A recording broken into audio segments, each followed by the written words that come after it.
السلام علیکم دوستانو، زه یم سلام او تاسو ګورئ سلام فارمیسي چینل. دوستان، نن د ټیبلیټ انډرال 10 MG باره کښې خبره کوو. دوستانو، دا تاسې پر سکرین وینئ، دا د چیچ لپاره استعمالیږي او څنګه استعمالیږي او کومې فایدې لري. دوستانو، که پوره معلومات کول غواړئ نو ویډیو تر اخره وګورئ او که نوي دوستان یاست نو سلام فارمیسي چینل سبسکرایب کړئ. دوستانو، ټیبلیټ انډرال 10 MG زما سره موجود دی. دا په هر میډیکل سټور کښې په اسانۍ سره پیدا کیږي. دا د ملټي نیشنل کمپنۍ یعنې د اورجنل کمپنۍ ګولۍ دي. دوستانو، که چیرې ستاسې د زړه ضربان یا دربی زیات وي نو ټیبلیټ انډرال استعمال کړئ. د ډیرو دوستانو چې کله فشار پورته سي نو د زړه ضربان هم زیات سي نو تاسې انډرال ګولۍ استعمال کړئ.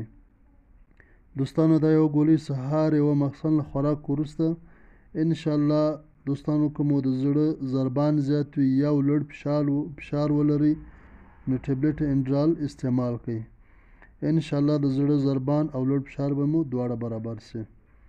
امید کوم دوستانو چې دا ویډیو به ستاسو خوښه سوې وي. له ټولو دوستانو څخه درخواست دی چې سلام فارمیسي چینل سبسکرایب کړئ.